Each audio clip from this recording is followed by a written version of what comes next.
wabarakatuh. Saya Elisa Dwiningrum dengan NIM A1D1910. Saya dari R003 semester 3 jurusan PGSD Universitas Jambi. Di video saya kali ini saya akan menceritakan mengenai cerita rakyat Jambi yang berjudul Putih Kusumba. Kita simak sama-sama videonya. Alkisah, pada zaman dahulu di Jambi hiduplah sepasang suami istri yang sudah lama menikah namun belum memiliki anak. Meski begitu, mereka masih tetap berusaha dan berdoa tanpa putus asa. Hingga pada suatu malam, sang istri bermimpi bertemu dengan seorang kakek. Kakek itu berkata, "Carilah bambu muda atau rebung yang dililit oleh ular. Lalu masak dan makanlah bambu tersebut. Niscaya kalian akan memiliki anak," ucap sang kakek. Dan pada pagi harinya, sepasang suami istri tersebut pergi mencari bambu yang dimaksud oleh sang kakek. Mereka berjalan hingga pada akhirnya mereka menemukan bambu tersebut. Bambu tersebut dililit oleh ular yang besar, sebesar lengan manusia. Ular tersebut berkata, "Kemarilah kalian, jangan takut padaku. Aku tidak akan menggigit kalian," kata sang ular. Sepasang suami istri tersebut terkejut mendengar ular tersebut bisa berbicara seperti layaknya manusia. Sepasang suami istri tersebut tahu bahwa ular tersebut bukanlah ular sembarangan, karena ular tersebut bisa berbicara layaknya manusia. "Ada apa kemari? Sepertinya kalian punya hajat yang penting," tanya si ular kepada sepasang suami istri tersebut. Sang suami mengangguk, kemudian ia menceritakan keinginannya bersama sang istri yang menginginkan seorang anak. Pada suatu malam, sang istri bermimpi bahwa ia bertemu dengan seorang kakek yang mengatakan bahwa mereka bisa memiliki seorang anak jika mereka masak dan memakan rebung atau bambu muda yang dililit oleh seekor ular, dan mereka menemukannya. "Rebung yang kalian cari itu ada di hadapan kalian. Rebung itu bukanlah rebung yang biasa.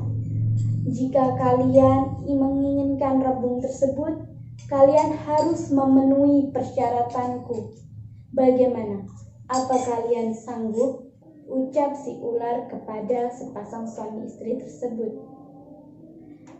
"Baiklah, kami akan menuruti persyaratanmu." "Apa syarat tersebut?"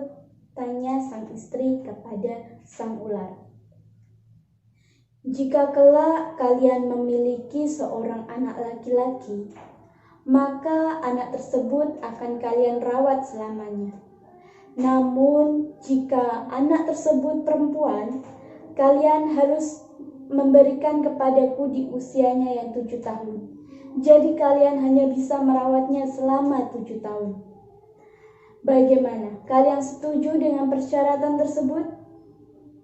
Sepasang suami istri ini pun menyetujui perjanjian tersebut. Mereka tidak punya pilihan lain.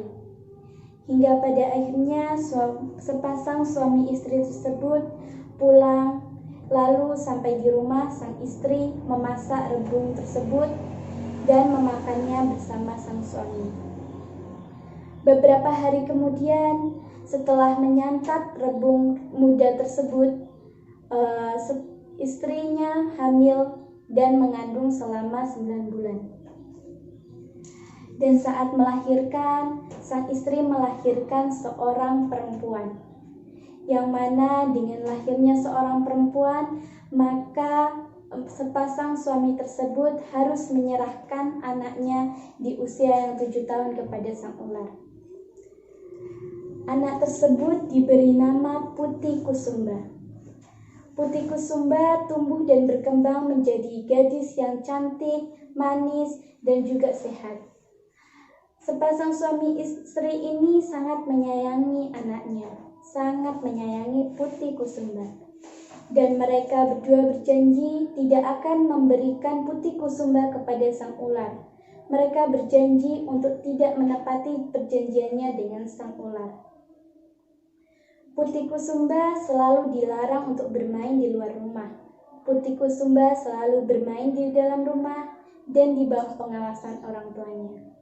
Hingga pada suatu hari, sang ayah harus pergi bekerja atau berlayar selama 3 bulan untuk membeli barang dagangan di negeri seberang. Sang suami berpesan kepada istrinya agar menjaga Putih Kusumba selalu dan tidak boleh membawa Putih Kusumba keluar rumah. 1, 2, 3 hari sang istri masih mengingat pesan sang suami. Putih Kusumba masih tetap bermain di dalam rumah. Namun di hari yang keempat, sang istri lupa dan sang istri membawa Putih Kusumba bermain untuk mandi di sungai. Putih Kusumba sangat senang bermain di sungai. Hingga pada akhirnya ibunya lengah dan Putih Kusumba bertemu dengan seekor ular. Ular tersebut lalu menculik Putih Kusumba dan membawanya ke tebing yang sulit untuk dijangkau. Sang ular merawat Putih Kusumba dengan penuh perhatian. Sang ular berharap bahwa Putih Kusumba bisa bertumbuh besar sehingga ular bisa menyantap Putih Kusumba dengan dagingnya yang lumayan banyak. Lalu sang ular berkata kepada Putih Kusumba, "Apakah hatimu sudah besar, Putih?" Tanya sang ular kepada Putih. "Belum, hati saya baru sebesar buah pinang," jawab si Putih. Tiap minggu si ular bertanya hal yang sama kepada si Putih, dan si Putih menjawabnya secara berturut-turut, mulai dari sebesar buah pinang, sebesar manggis, sebesar mangga, hingga pada akhirnya sebesar buah kelapa. Dan ketika si Putih menjawab sebesar buah kelapa, maka sang ular sudah merasa puas dengan besar hati si putri yang sudah sebesar buah kelapa.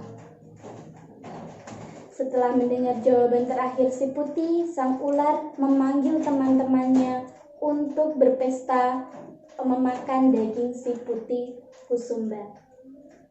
Meskipun Putih Kusumba berada di tebing yang sulit dijangkau, Putih Kusumba masih dapat melihat orang lalu lalang dengan perahunya. Beruntung setelah 3 bulan, ayah Putih Kusumba kembali, dan Putih Kusumba melihat ayahnya melewati tebing tersebut. Putih Kusumba berteriak, "Ayah, tolong aku, bebaskan aku dari tebing yang mengerikan ini." Sang ayah mendengar jeritan sang putri, hingga akhirnya sang ayah berlari dan mendekati si Putih untuk menolong si Putih. Dan mereka akhirnya bisa bebas dari sang ular. Lalu bagaimana dengan sang ular? Sang ular setelah memanggil teman-temannya, ternyata si Putih sudah tidak ada. Sang ular kebingungan, kemana si Putih? Hingga pada akhirnya si ular mati dimangsa oleh teman-temannya yang lain. Karena teman-temannya tidak dapat memakan si Putih, akhirnya sang ular menjadi mangsa dari teman-teman ularnya. Pada akhirnya Putih Kusumba dan ibunya serta ayahnya hidup bahagia tanpa gangguan sang ular. Sang ular yang mati dimakan oleh teman-temannya karena tidak dapat menepati janjinya.